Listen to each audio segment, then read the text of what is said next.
Përshëndetje të nderuar shikues. Ky është edicioni qendror i lajmeve në Radio Televizionin 21 me zhvillimet kryesore të ditës në vend, rajon e Mëgjerë. Derisa vendi është në pritje të shpalljes së rezultatit përfundimtar të zgjedhjeve të 7 qershorit, në KQZ po vazhdon puna. Ky institucion synon që deri në fundjavë të përfundojë gjithë procesin e numërimit për t'i hapur rrugë rinumërimit të 10% të vendvotimeve të rregullta.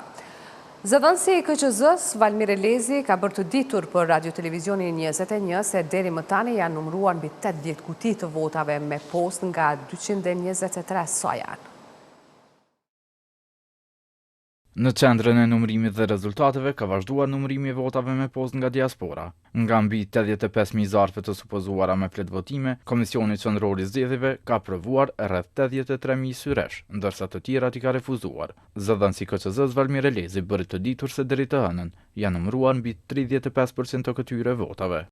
Janë numëruar 80 kuti nga 223, pra dikun rreth 36% e tyre. Dhe sipas kësaj dinamike, postojmë që procesi i numërimit të gjitha vendvotimeve që i takojnë votimit me post dhe që janë sistemuar në 223 kuti votimi të përfundojë deri në këtë mesjavë.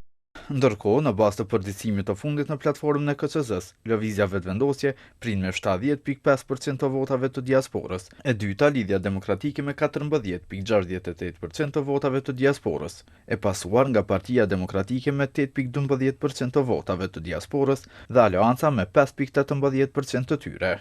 Sipas rezultateve aktuale të KQZ-s, lëvizja vetëvendosje ka 45.42% të votave, Partia Demokratike 20.15%, Lidhja Demokratike 17.14% dhe Aleanca 6.93% të votave. Nga numërimi i votave në Kosovë, pa diasporën, lëvizja vetëvendosje kishte 48 ulse në parlament, por me numërimin e kutive të para të votave me post, asaj deri në këtë moment ju shtuan edhe 3 mandate të tjera, nga një kanë humbur të 3 partitë të tjera të ish opozitës. Monitorues të procesit zgjedhor vlerësuan se votat e diasporës deri në fund të numërimit të tyre pritet që të jenë vendimtare mbi atë se a do të arrijë lëvizja vetëvendosje që të formojë qeverinë vetëm me një koalicion me pakicat apo jo. Megjithse, Komisioni Qendror i Zgjedhjeve nuk ka specifikuar ndonjë afat se kur pritet që të ketë shpallje dhe certifikim të rezultateve zgjedhore. Ajo që dihet është se me të përfunduar numërimi të gjitha votave, Komisioni Qendror Zgjedhor ka për synim që të rinumërojë 10% të vendvotimeve të rregullta, në mënyrë që të hiqen dilemat për ndonjë manipulim të mundshëm të votave.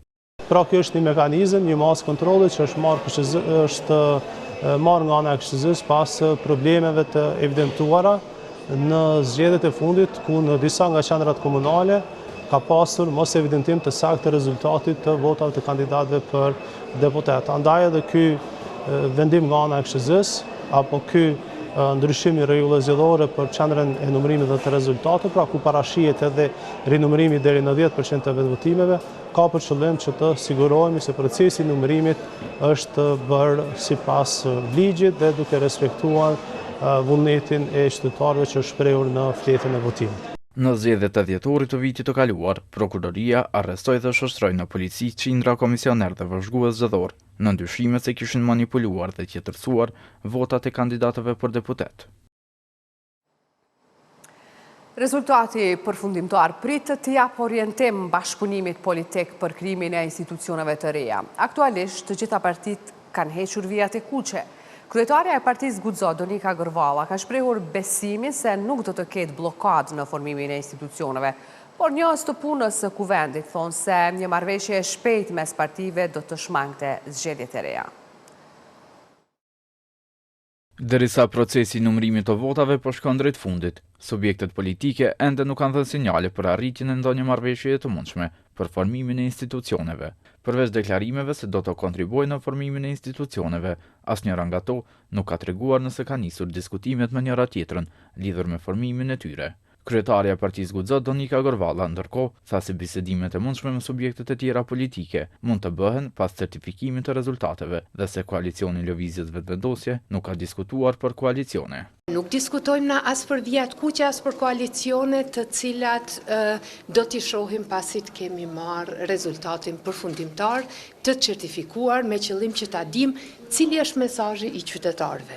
Nëse na nuk e dim mesazhin e qartë të qytetarëve, atëherë edhe nuk e respektojmë mesazhin e qartë të qytetarëve, atëherë gabojmë shumë. Ne kemi fituar zgjedhjet përsëri jashtëzakonisht bindshëm, përsëri kemi më shumë vota se të gjitha partitë shqiptare të tjera së bashku, prandaj nuk shoh asnjë arsye, është e vërtet pjesëmarrja në zgjedhje ka qenë më e vogël. Ky është një mesazh të cilin duhet ta analizojmë dhe ta kuptojmë drejt.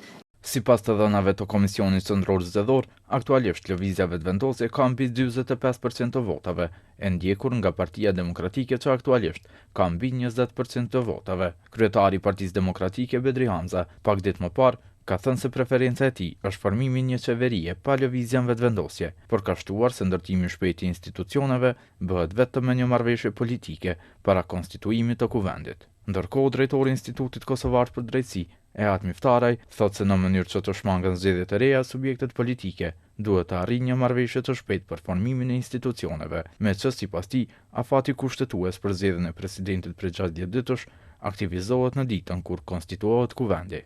Sa më shpejt që është e mundur të thotë të vihet deri tek konstituimi i kuvendit të Kosovës. Me njerë pas konstituimit të kuvendit të Kosovës, është jetike që partitë politike të kenë debat, të diskutojnë të thotë aspektin politik për të arritur deri te një marrëveshje e cila të duhet që të vente me formimin e institucioneve si themin e një pako. Me vetë faktin që asnjë parti politike tani më nuk i ka 80 vota për zgjedhjen e presidentit, është e rëndësishme që të kemi debat, kemi diskutime, të kemi marrëveshje politike, cilat të vinte do të thotë për formimin e çdo institucioneve. Kosova mbajti zgjedhje të jashtëzakonshme në mungesë të një kompromisi politik për zgjedhjen e presidentit dhe situata e njëjtë mund të përsëritet edhe pas certifikimit të rezultateve të 7 qershorit. Aktualisht janë ngritur dilemat nëse qeveria apo presidenti duhet të zgjidhet i pari. Ish kryetari i gjykatës së apelit Hasan Shala thotë se kushtetuta nuk përcakton nëse duhet të zgjidhet më parë presidenti apo qeveria, por kërkon respektim të afateve kushtetuese. Parimisht me shqyqu, kishme qenë më mirë të zgjedhet presidenti. Pse? Për shkak se atëherë, parimisht thëmë, se institucion më i lartë. Mirë, por nuk do të thotë se është pengesë që shkuat edhe me zgjedhjen e mandatorit, për shkak se momentin kur konstituohet parlamenti, e kemi veç në ushtuesin e detyrës presidentit, kryetarin e kuvendit. Domethënë nuk është pengesë.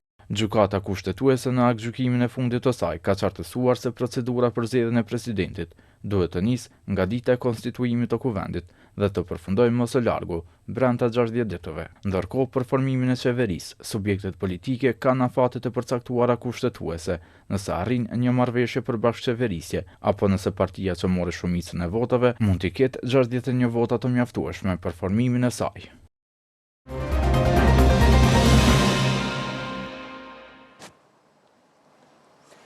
Tre persona kanë humbur jetën brenda 3 ditësh në autostradën Ibrahim Rugova si pasojë e pengesave në rrugë.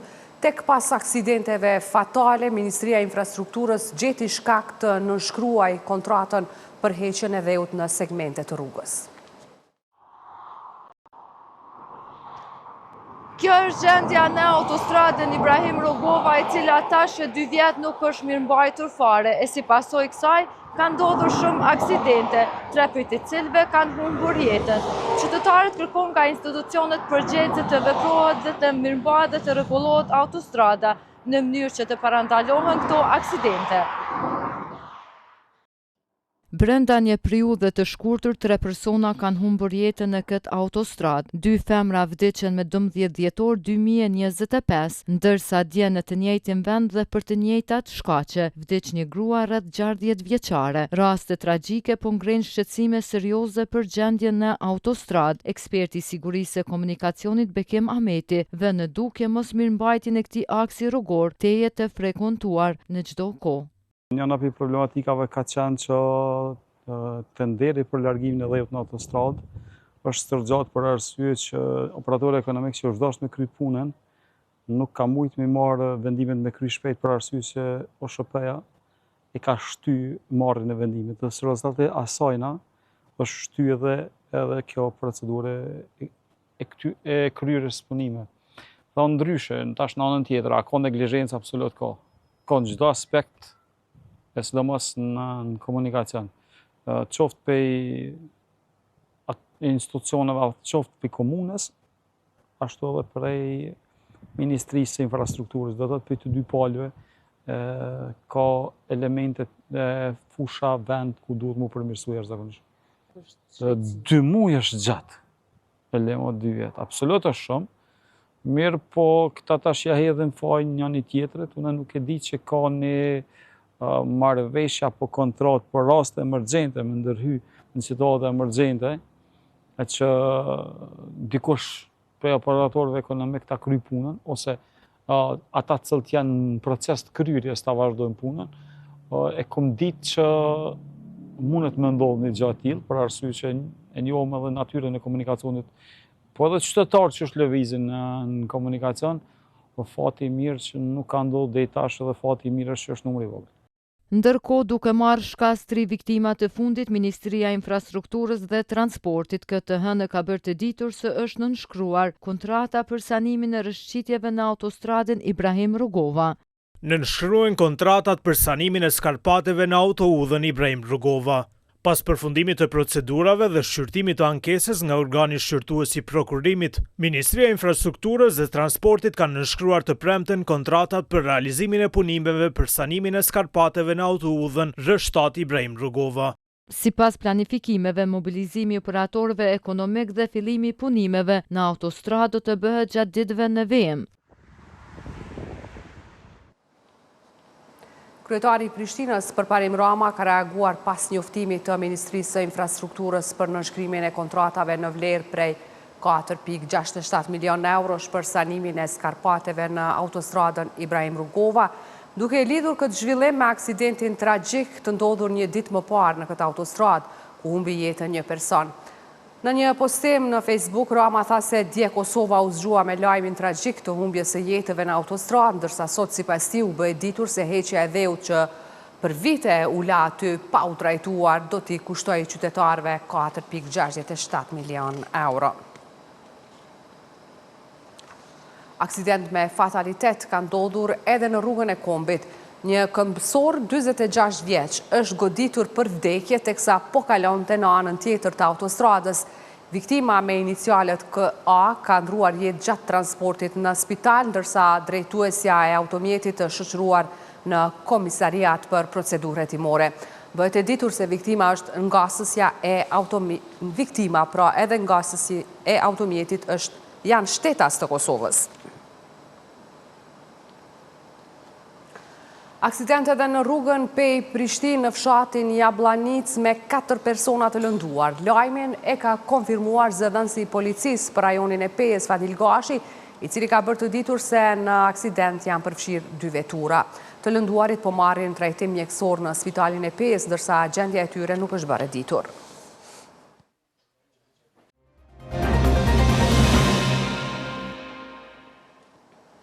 Vazhdojmë me të tjera informacione. Siguria e gazetarëve në Kosovë vazhdon të jetë bresht duke qenë cak i sulmeve të vazhdueshme nga politika dhe qeveria. Kështu u tha në prezantimin e gjetjeve kryesore të Asociacionit të Gazetarëve mbi lirinë e medias, sigurinë e gazetarëve dhe gjuhën e urrëties në Kosovë. Kryetari i Asociacionit të Gazetarëve Xhemal Reza tha se sulmet ndaj gazetarëve po ndodhin më së shumti në hapësirën online. Sulmet ndaj gazetarëve vazhdojnë të ndodhin në forma të ndryshme, më së shumti në hapësirën online. Gjithashtu gazetarët vazhdojnë të jenë cak i sulmeve nga politika, nga qeveria, nga partitë politike, dhe Asociacioni i Gazetarëve të Kosovës reagohet dhe kërkohet marrja e masave. Natyrisht thirrja vazhdueshme e AKK-s është sidomos për politikanët, për qeverinë që të ndalin fushatat e tyre denigruese publike kundër gazetarëve. Ndërsa udhëheqësi i Komitetit të Drejtave të Njerëzit në UNMIK tha se trendet tregojnë se mund të jemi duke lëvizur drejt një mjedisi më pak të favorshëm për gazetarinë e pavarur.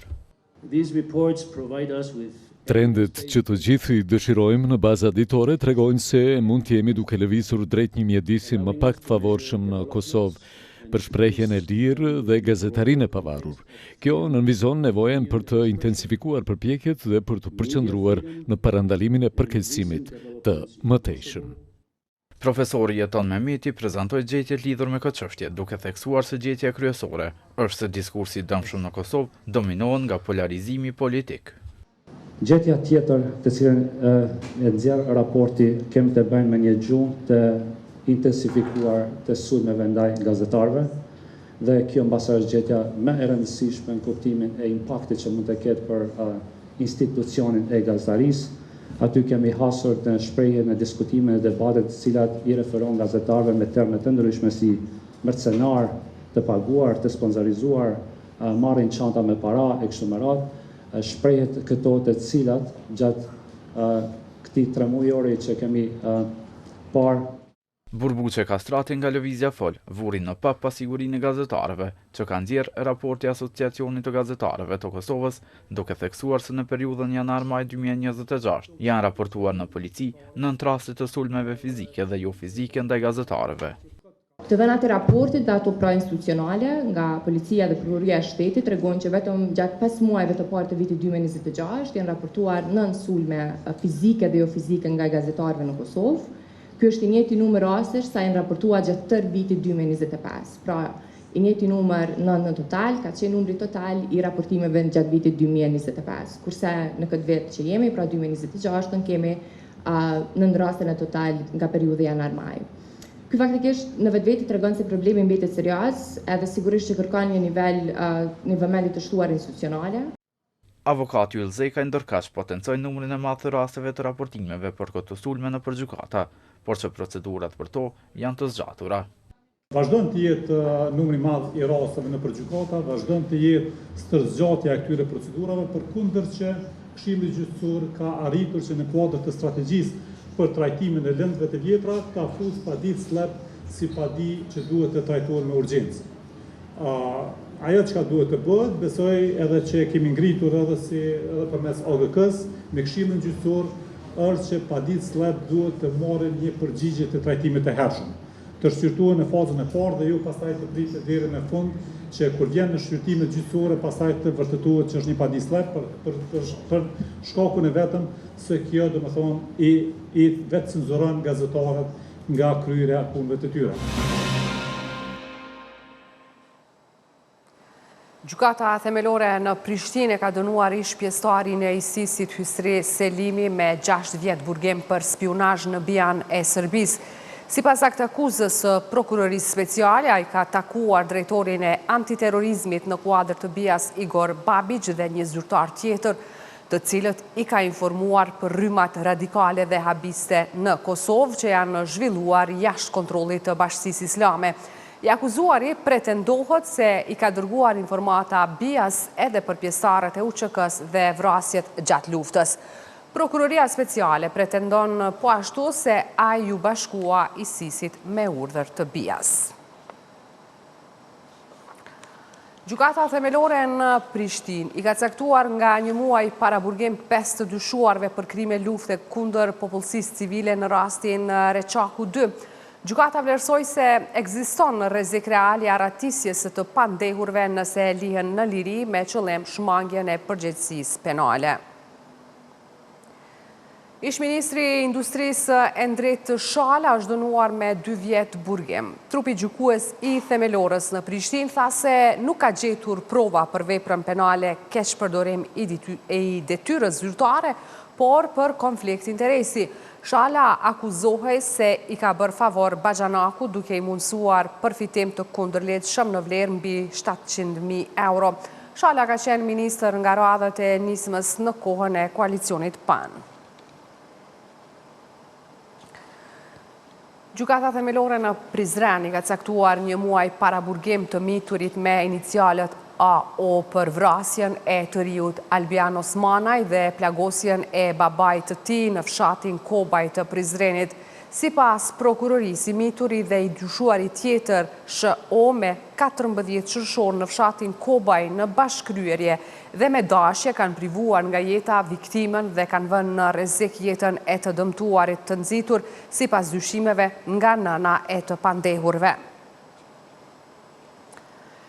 Mbi 10.000 qytetar kanë përfituar ndihmë juridike falas gjatë vitit 2025. Në fokus të Agjencisë për Ndihmë Juridike kanë qenë kategoritë më të senueshme. Në hapjen zyrtare të javës për ndihmë juridike falas, Ministrja e Drejtësisë në detyrë Donika Gërvalla tha se kanë për qëllim informimin e qytetarëve për të drejtat e tyre dhe mundësitë që kanë për t'i mbrojtur ato. Në këtë mision, Agjencia për Ndihmë Juridike falas luan një rol të pazëvendësueshëm për me zyrave rajonale, zyrave mobile dhe bashkëpunimit me organizatat partnere. Ndihma juridike falas sot është më afër qytetarëve se kur më parë. Arrin të gratë viktima të dhunës, të komunitetet joshumicë, të pranuesit e ndihmave sociale, pensionistët, nënat vetushqyese, të qytetarët që pa këtë mbështetje do ta kishin shumë më të vështirë të kërkonin dhe të gjenin drejtësi. Dhe rezultatet flasin vetë.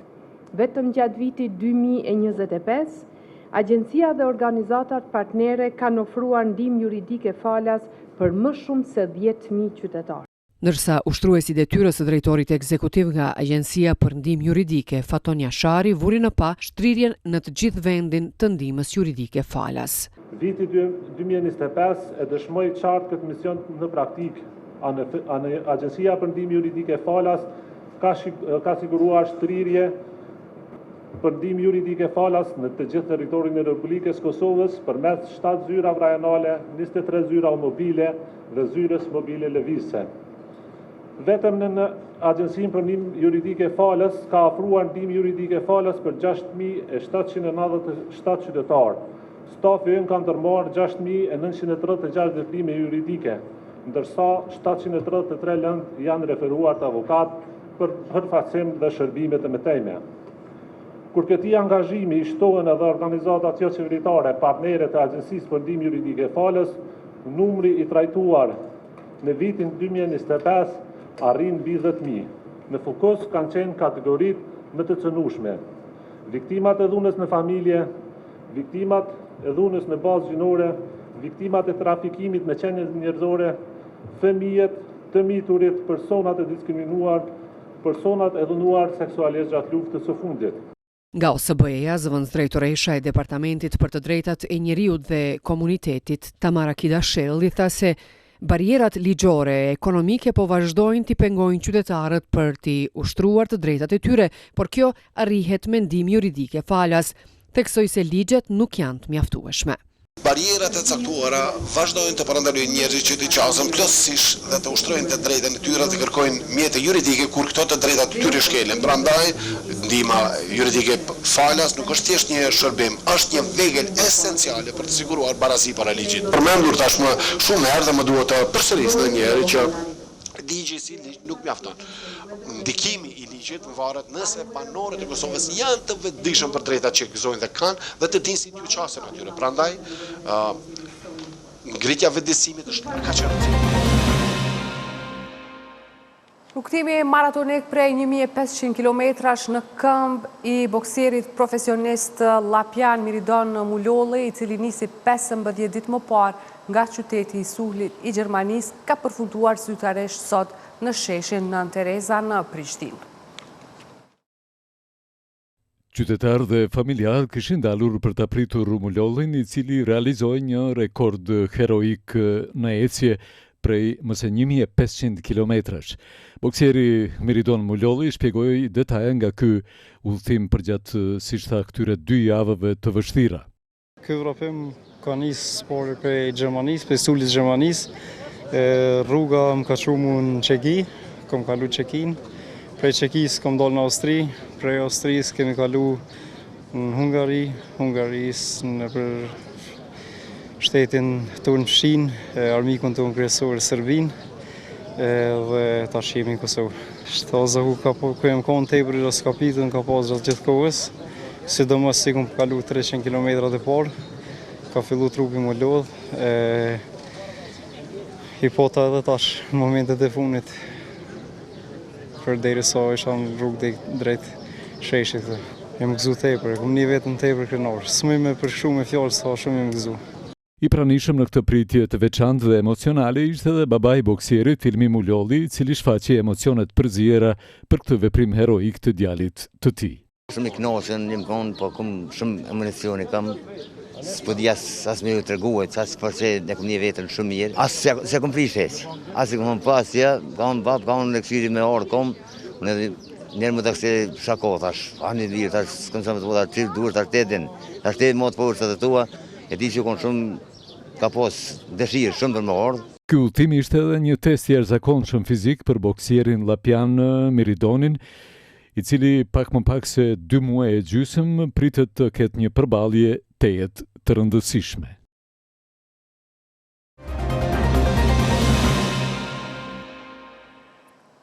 Qendra për informim dhe përmirësim social ka hapur thirrjen për dorëzimin e shkrimeve për edicionin e 2 të revistës Çmendje. Revista synon të rishkruajë diskursin aktual karshi shëndetit mendor dhe çështjeve shoqërore në vendin tonë. Qendra për informim dhe përmirësim social po synon që nëpërmjet revistës Çmendje të krijojë një platformë e cila mund të jetë zë i përjetimeve individuale dhe i grupeve shoqërore të marginalizuara. Drejtuesi i Qendrës për informim dhe përmirësim social Bind Skeja tha se përmes kësaj kauze duan që të ndihmojnë në rishikimin e diskursit aktual karshi shëndetit mendor dhe shumë çështjeve të tjera shoqërore që po prekin mirëqenien dhe jetën e secilit prej nesh në Kosovë. Inspirimin ku na e kena marrë është prej revistës angleze Asylum me përkthy domethënë në shqip, që ata funksionojnë në të njëjtën mënyrë prej 1970-ave, ku ata kanë shku domethënë për shembull mbrana në klinika psikiatrike dhe pacientat shkruajnë prej klinikave në revistën e tyre, edhe ajo publikohet pastaj për konsum publik. Edhe na po dojna me arrit në njëjtën sen. Edhe me adresu kritikat që këta njerëz kanë për sistem, po gjithashtu edhe me i destigmatizuar në çet mënyrë, sepse ti atë mundesh me dal me marr profesionist dhe me fol për çysh depresioni e këto janë normalizuar, po është ndryshe nëse ti ballafaqohesh domethënë me një individ që është i përjetuar çfarë. Revista Çmendje ka 5 rubrika: shtjellime, mendime, rrëfime, poezit dhe ekspozite mendjes. Këto rubrika janë mundësi e mirë dhe e sigurt për të gjithë ata që janë në kërkim të një hapësire, që dëshirojnë me i tregu përvojat e tyre, tha Bind Skeja, drejtor i Qendrës për informim dhe përmirësim social në Prishtinë. Pra tentojnë atë ata persona që janë, për shembull, ashtu dikush është jetuar që tash në mbrana në sistem psikiatrik, në një shtëpi për integrim në bashkësi, çata njerëz tentojnë mi mrisa më shumë që është e mundur. Edhe gjithashtu njerëz që tentojnë me e trajtu shëndetin mendor, psikiatrin prej një prizme të re. Kështu që çysh kemi mujti me bën një sistem i cili nuk i merr parasysh mendimet të tyre, është absurd. Kështu që kjo revistë ndihmon që përthua edhe institucionet, ata mundën më ardhë dhe mi lexu që to mendime. Po thua që vinë përfaqësues institucionet? Vinë, po thëmë mundën. Edhe me pa që kanë përjetimet e njerëzve dhe masën që ato me ti informu politikat të të në qysh mi kryu në të ardhmen. Qendra për informim dhe përmirësim social është duke realizuar edhe studimin Perceptimi rreth stigmës ndaj shëndetit mendor, analizë e qëndrimeve të popullatës brenda kontekstit kosovar. Kur ma shumë se sot nuk ka pas persona që marrin trajtim në psikiatri dhe kur ma shumë se sot nuk ka ngarkesë sistemi qoftë edhe privat i shërbimeve psikologjike. Edhe na ndihmon neve shumë. Jo vetëm neve, po i ndihmon edhe institucioneve edhe gjithashtu personave që janë tu pas sot sfida të shëndetit mendor. Ky studim i cili synon të eksplorojë qëndrimet e popullatës rreth stigmës ndaj shëndetit mendor dhe gatishmërisë për të kërkuar mbështetje psikologjike u dedikohet personave të moshës mbi 18 vjeç. Tu e përfundojmë këtë edicion live-sh, ndërkaq për informacionet më të fundit ju ftoj të klikoni në portalin tonë rtv21.tv. Mirëmbëngjes.